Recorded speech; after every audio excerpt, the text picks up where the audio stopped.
Okay, here we go. 10-7. So yeah, we did skip 10-6. Now we're skipping 10-8. Review wins tomorrow, Tuesday, test on Tuesday. Okay, radical equations. Let's talk about this.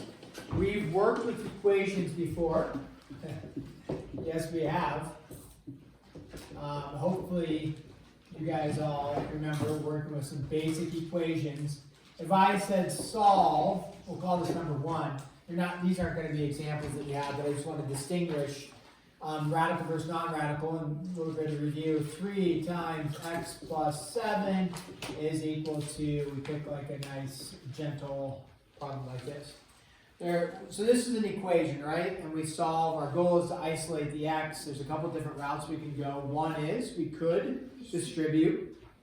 2 is we could recognize like, well, if I distribute the 3, that's fine. I'm going to have to divide it later anyways. So sometimes we recognize like, oh nice, what could I do first? I could divide by 3. And if you recognize that, then the 3's cancel right there. 18 divided by 3 is 6, so that works out well. And then you subtract the 7, and you get x is equal to negative 1 there. Okay? So that's pretty straightforward. We've done problems like that. That's just an equation. Technically, it's a linear type of equation, forms a line.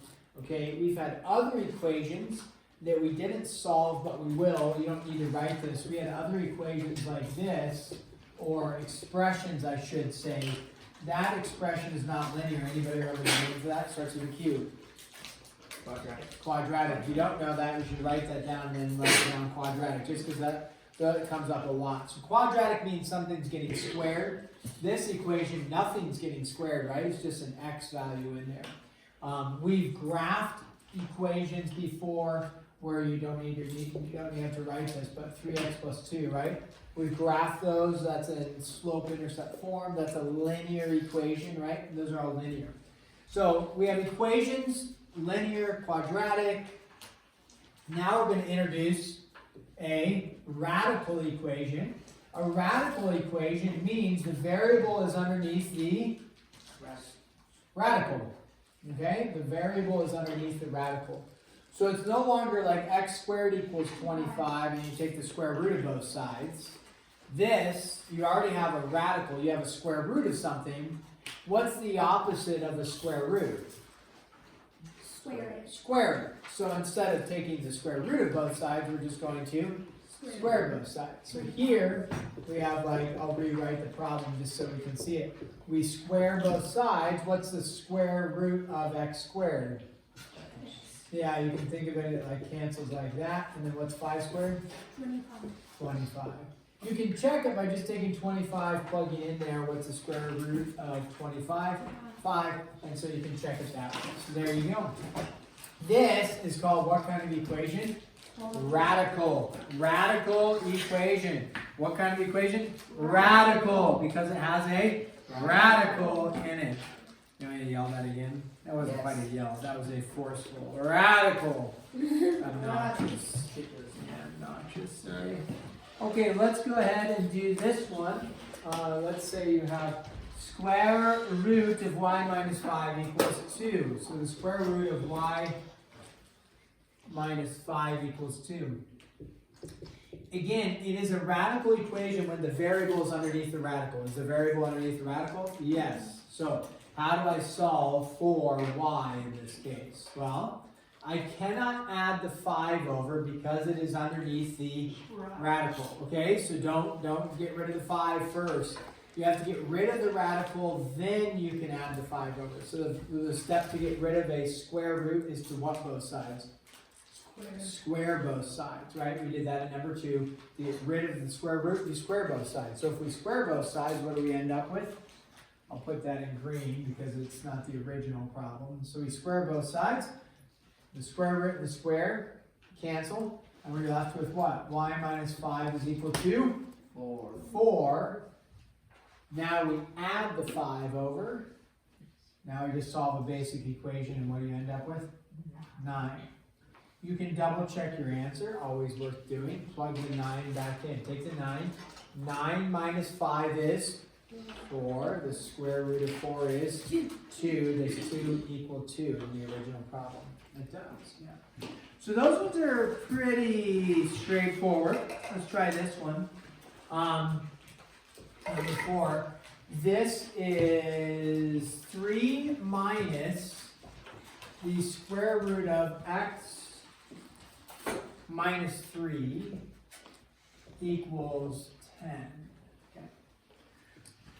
So in this case, on number 2, we just had a square root on the left side, squared both sides. Great. And then in number 3, we had the square root of something, squared both sides. Here, we've got a little bit of work to do first. We have a 3 on the outside, then we have a negative, then you have a square root. So we need to isolate the square root, then square it. So a good note taker that needs to like memorize these things or remember these things. No, not you. You know. Sorry. Yes, for a slice. Oh, a slice. Oh, what do we pass now? I'm not sure. No. Oh, you're not. Yeah. I should. That's why I should. Bless you. Hey, thanks. Thanks. Be blessed. I feel blessed. Okay. Isolate the square root. What would be the first process to isolate the square root? You cannot add the 3 because it's underneath the square root. So you can't touch any of that until you square it. But before you square it, you need to get rid of this, and then you get rid of this. So I subtract the 3. I heard the subtract the 3. So we go like that. We're left with a negative x minus 3 there is equal to 7. How do I get rid of the negative? Don't add it over. Divide it by a negative 1 or multiply it by a negative 1. Right? And so you end up with x minus 3 is equal to negative 7. Now, is my square root isolated? Yes. Yep. And so what do I do to both sides? Square both sides. So when you square it, negative 7 squared is going to be what? Positive 49. Yeah, because the whole thing is squared, so it's a positive 49. Add the 7 over, what do you get? Oh yeah, add that 7 over. 50. It is a 3. My bad. Yeah, I was thinking that. Equals of 52. Oh yeah, 52. That's okay. I made an error too. My 3 turned into 7. Okay, I add the 3 over, I get 52. We go ahead and check it. So we plug it back in. Now this is a little more extensive in terms of checking, but we could either mentally do it or write it out in longhand. So if we go for the check, I'll put it in green here. Okay. When we go to check it, we have 3 minus the square root of, remember what we said x is 52 minus 3 is equal to, what do we get? 10. So we have 3 minus, what's 52 minus 3? 49 is equal to 10. What's the square root of 49? 7. What's 3 minus 7? Negative 4. Does negative 4 equal 10? No. Therefore, x equals 52 was the correct work. We did the correct work to get there. But when we plug in it doesn't work. Therefore, what is your answer? Prime. No. Relatively. No solution. It's only prime when we're talking about factoring. So there is no solution for this problem. There's no number for x that will work. So it's important to plug it back in. When you square both sides of an equation, like we've been doing, there is potential of getting an answer, which we did, but that's called actually an extraneous solution or an extra solution. So you can get an answer, but there actually it doesn't work. Okay, you do not, just like in prime, do you have tons of primes when we factor? No, right? There was a few to work on, but very few, right? Are you going to have tons of no solutions? No. You should. You will not have a ton of no solutions. You should have the entire test no solution. And prime. No solution and prime. And then you're going to get No so one's going to confused. expect it, and also it's more work Well, now to we're go back through expecting. and check. Right. You will rarely have a no solution, Okay, I'm looking in the answers. You have one no solution for all of the problems that you have to do. So, me? No. I'm not. Did I laugh? Did I say you'll have one no solution? No. I didn't laugh. Alright, so you just need to remember that. All of them are Avery. What is that?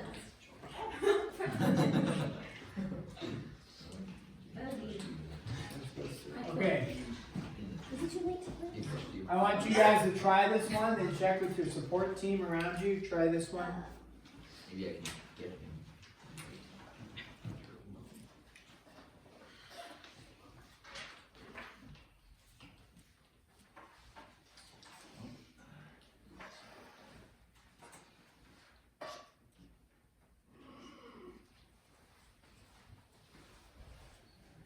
Solve it very similar. And then,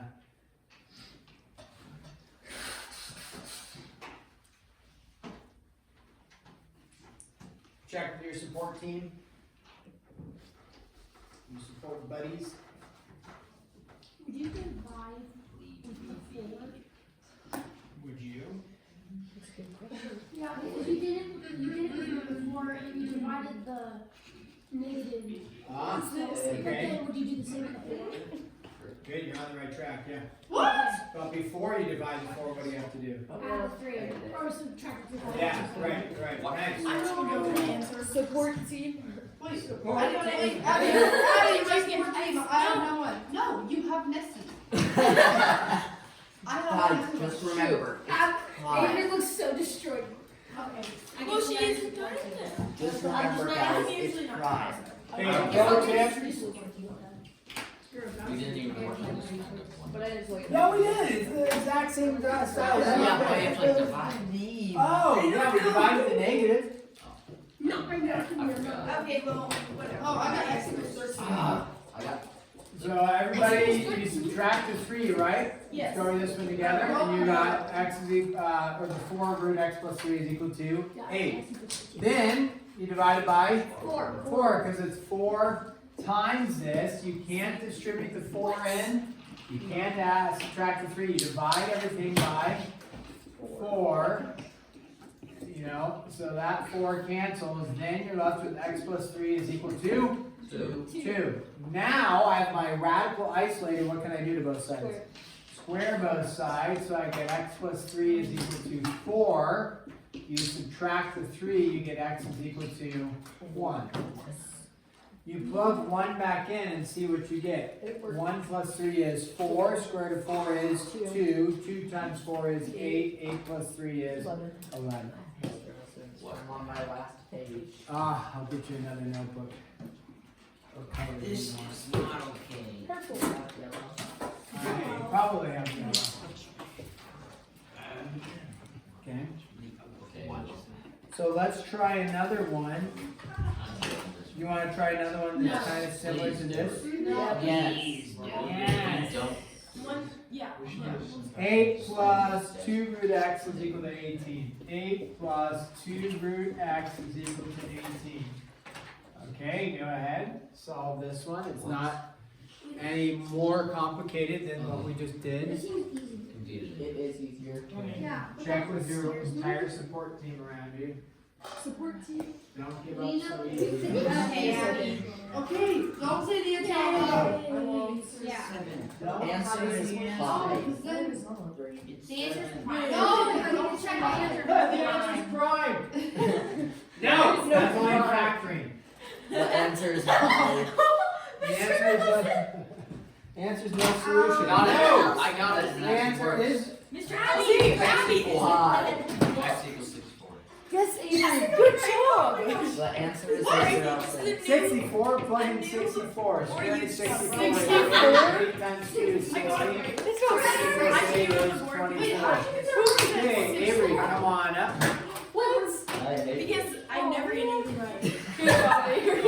Mr. Elsa, I mean, there's nothing Wait, wrong with what if being you're honest. wrong? I checked it though. Okay, I checked it. show me what you did. What if I don't know? Okay, guys. You're never wrong. Okay, guys? You did it right. Okay, the level of respect you give me, give Avery even less. Here we go. That's so good. So first, It's okay. You'll never subtract the 8 Wrong. from both sides. Wrong. Wrong. Oh, that's an 8. That's a 3. That's Sorry. eight. Okay. Then you, let's rewrite the equation. 2 square root x equals 10. And then you divide by 2. 2. And then it's square root x equals 5. And then you have to like, whatever that thing is called again. Your reaction time is so long. Okay. Go closer. That looks like an I x. felt the Square. on my face. Her reaction That's time X. is so long. It's like, You got it right. We don't have to burn you now. Your reaction was delayed. You like did it. I heard it. Because I felt Yeah. the heat and then I looked I at know. I felt the heat on my face. Okay. What? What? I don't understand. Rosie, Is what it did she 25 do or wrong? 23? I didn't do it. 25. I know. everything. 25. I did my, I did Mine was 10, I did 10 divided That by looks 10. really good. I wasn't paying attention. I was just trying to get the light. Imagine she did it all wrong. Miss Ross's like, good job. What? Mr. Olsen, that was kind of unfortunate when the lighter wouldn't really have worked. I know, but You could have heard it. No, I felt the heat on my coat. I was You felt it on your coat. Yeah. You wanna try? You can talk to your 5 square root x oh, you got Minus your tonsils 13. out? equals 2 square root Wait, x. say it. 5 root x minus 13 equals 2 root x plus 26. I don't like this. I think I know how to do stuff. I don't like this one. But not what. 5 root x minus 13 equals 2 root x plus 26. Now with this, we recognize, guys, this is similar. If I were to give you a problem like this, let's say very similar, but we'll say 5y minus 13 is equal to 2y plus 26. So get rid of the radical, and we put it back into an equation like we've worked with. You would look at that and say, okay, how do I solve? And you, 5y equals 2y plus This was too hard. 30. I think I know how to do this. so you add the 13 over, right? So you get 5y is equal to 2y plus 39, and then you subtract the 2y over, right? Combine your like terms, and you get 3y is equal to 39, then you divide by 3, and you get 13, right? And then you'd be done. Same rules apply for the radical because it's the square root of x and the square root of x. It's not like square root of x and square root of z, which would be two completely different things. So our goal is to get the square root of x's together, and then isolate it, and then square it in the end. Here, it's the same thing, except we had a y, and we didn't square it in the end because it was just y. So over here on number 7, why don't we just follow the exact same steps? So the first step would be add the 13 over. So we add the 13 over, you get 5 root x is equal to 2 root x plus 39, because we added the 13 over. Now we need to get rid of the 2 root x on the right-hand side. Remember, when you go to add or subtract radicals, those cancel. Radicals have to have the same index and the same radicand. So 5 root x minus 2 root x is how many root x's? 3 root We have 3 root x's is equal to 39. I do not want to square both sides yet, because I want to isolate the radical. So I divide by 3 because it's 3 times. I divide by 3, I get a nice, easy, smooth 13. then you square And then I square both sides. Now, when you square both sides, 13 squared, 169. Yes. Hopefully you have your squares, your perfect squares, starting to be memorized. Because this type of problem on a test, this is what takes you time. Hopefully off on the side you are not having to do 13 times 13. It's okay if you do, it's just going to be a time, I don't want to say waster, consumer. you may not have time for. So you should know. 1 squared is 1, 2 squared is 4, 3 squared is 9, 16 squared, No, 1. 256. I did. Oh, right. Oh, right. 19 squared, No. Three. It ends Numbers. in 381. 61. Oh, I knew that. Huh? 361. Mr. Elson, you want to hear a joke? Thank you. Ian has a joke for you. Okay. Never mind. That was so sad. Say the joke anyway. Say it anyways. Doesn't matter what the teacher thinks, you're going to do it anyways. We did say Dollar bill. Anyway, Okay, go ahead, Kaden. 5 ants moved into an apartment. Later, 5 more ants had moved into the apartment. Then there were 10 ants. I get it. Attendance. Everybody is going to Attendance. I get it. Wait, I attendance? thought it was a. That's so Tenants. many you got with that. Tenant is like someone who lives in a It's like- tenant. It's called a tenant. Those fancy words. But a tenant. Attendance. I'm actually surprised you got the joke right away. Wow. Wait, what was That I don't even know what that No, means. that was- Same. I know. I'm a little I lost. thought it was just a sentence. So I want to It's so funny that I you're thought it was just saying. Wait, like attendance? That is no, like vocabulary. people that a tenant is like Oh, Falsely. attendance. That type of person. You have to say it fine. Okay, Don't guys. look at me like this. Pepsi. Gather yourself. So I Nah. didn't joke. I was distracted. I don't do anything in here that is distracting. It's like hard to reprimand you for the joke when I'm over there shooting fire at students. at least you're not waiting on this. What if I go to on fire and then If you don't lit on fire, you just have to stop, drop, and roll. So, And then you can see Mr. Not if it was a fire. Goodbye. I mean, you are a firefighter. I would just like think If you're on fire, go. okay. They just spray you without. Yeah, you. So this formula is it says use the formula. I didn't write the whole thing, but this is the formula. But the formula is used to determine the distance required for a car to skid to a stop. Okay, so this is the distance required for a car to skid to a stop. This has to do with the speed the car is going and some sort of probably friction coefficient or something, right? So, and it would depend on and they use this when they have like to measure in a car wreck and they're trying to determine who's at fault and they can figure out if a car was speeding or not. And they, by looking at the skid marks, they say, well, if the skid marks are this long, the car was going this fast. If the skid marks were this long, the car was going that fast, right? The longer the skid marks, the faster the car, right? So that's what they would use this. And the police will measure and then determine, whoa, you were actually speeding, and you say this person just cut right in front of you, yet your skid marks show that you were going 20 miles an hour over the speed limit, and so you might actually be at fault. So with that, you don't have to know any of the, if you will, the physics behind it. You just know you have an equation and you're going to plug in and solve. Okay, so they gave you what F is, some sort of probably friction coefficient, and then S is your speed, and then D is what you're trying to find, the stopping distance. And we don't know that. So you're going to plug in, what do we plug in for S? They gave you 45 is equal to the square root of 30 times, we don't know D, times 0.8. Now, at this point, you have what kind of equation is this? We've been working with radical equation.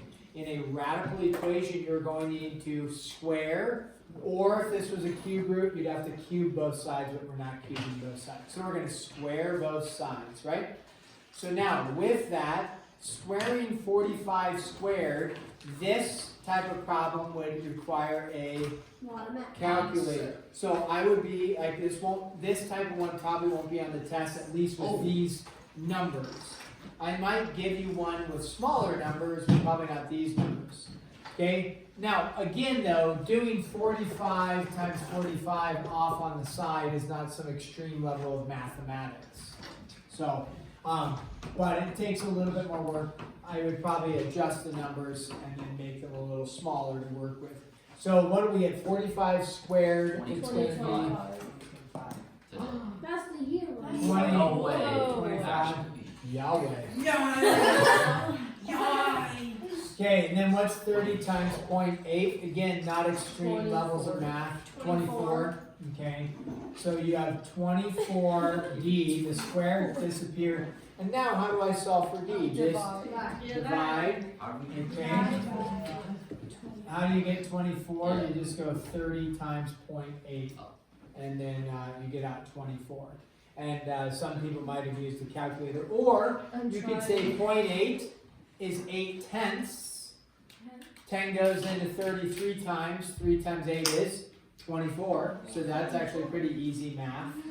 I mean, you know, when you go 8 tenths there, just fractional parts, right? 8 goes in between. And then does 24 go into 20, 25 evenly? No. That's fine. What do you get? About 84.4. 84.375. 84.37 something. Okay.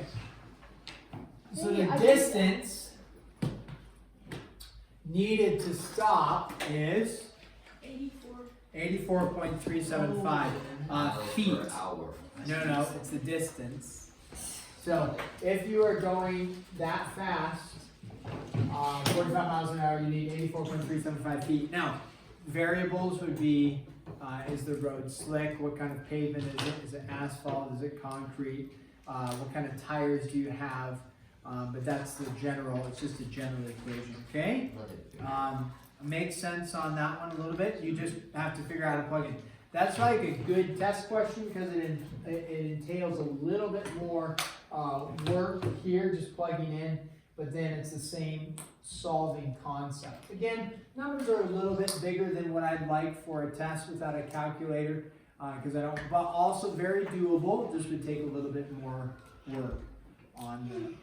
Okay, so we are going to, you have a couple other problems like that give you a radical equation and you need to plug in.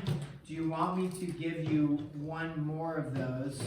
Yes. Okay, so let's say you have a problem like this. The equation we're going to have is V is equal to, and I'll explain what it is. You don't have to necessarily know what it is. They give you the whole description in the book. It says, use the formula V equals this to determine the depth of water for the tsunami waves traveling at the given speeds. V is the wave's speed in miles per hour, G is the gravitational acceleration, which is 32 feet per second, and D is the depth of the water in feet. And what they give you is, the only thing they give you is, this is number 9 will say, they only give you 180 miles per hour, okay? But they did tell you, they said, hey, up here in the description, G is the gravitational acceleration, which is always a constant 32 feet per second squared. Have you guys worked with that gravitational acceleration in science? No. It's either in meters per second or feet per second. Meters is 9.8 meters per second. So if you drop something and it falls, it's going to fall at a rate of 32 feet per second. That's the acceleration. It's going to be accelerating at 32 feet per second. Now, squared, yeah. If you're in a vacuum, have you guys heard of a vacuum? Not like a vacuum that you vacuum your floor with, but a vacuum where there's no air resistance. Yep. And you drop a feather and a bowling ball, they'll both fall at the same rate due to gravity. With air resistance, a bowling ball and a feather are going to fall at two different things, right? But if you ever go to a really big train trestle, you take like a big rock like this, and then you take a little rock, I mean not a pebble, but a little rock, like a baseball size and a bowling ball size, and you drop them, they're both going to actually hit the ground at the same time. Where? I don't know. Have you ever been to the Hiawatha Trail? Yep. They have those big train trestles that you go over. That's a good spot to do it. Unless you're not supposed to, I don't know. But bring a bowling ball. Just get a rock, a large rock. Now, if you get a tiny pebble, if you've ever done this, a tiny pebble, what happens as it drops? Once it gets underneath the trestle, the wind will hit it and it'll kind of blow it off, of course. But a baseball-sized rock and a big rock, the wind isn't going to affect that in general unless you get a really strong wind. So drop those two. You'd think that the bigger rock is going to hit first, right? But laws of physics, gravitational pull is the same on everything. Now, this is for a tsunami wave and to figure out the depth of the water. All they give you is, they give you 180 miles per hour, and you want to determine the depth of the water for the tsunami wave traveling at given speeds. So this is, V is going to stand for not volume, that would be natural to think that in mathematics, but it's going to stand for velocity. So we're going to take 180, plug it in there, and then we're going to take 15 over 22 right here, and then we're going to square root this. G is always 32. For this problem, gravitational pull is always 32. The only thing you don't know is the depth, right? It's not distance, it's depth in this case. And so you're trying to determine the depth of water for the tsunami waves, okay, traveling at the given speeds. So before I square, to get rid of the square root, I need to get rid of 15 over 22. You can either divide by 15 over 22, but since it's a fraction, we don't multiply by the reciprocal. So get your calculator out. We are going to multiply by 22 over 15, which means you're going to take 180 times 22, hit enter, divide by 15, or if you have a little nice fraction bar thing that your calculator gives you, you put the 22 in there, the 15 in there, and then you hit times 180, and it'll give it out for you. What do you get? 264. 264 exact. So 264 is equal to the square root of 32d. Before you can divide by the 32, can you divide by the 32? No, you need to what? Square. Is this one going to be on the test? Not in this capacity. No, too big. But you could do it at longhand, that's fine, but I'm not going to throw one of these on the test with these types of numbers. I may throw it on the test, adjust the numbers slightly so that you can do the work a little bit easier. So you get 264 squared, what do you get? 69696. 69696, okay, is equal to 32d, and then you divide both sides by 32 on your calculator. 2178, and this is a depth, and this is in miles per hour, feet per second, so 2,178 feet. Okay, this one will be due on Thursday, test on Thursday. Tomorrow we will review any questions. 10-6, 10-6, 10-8, are they on the test? No.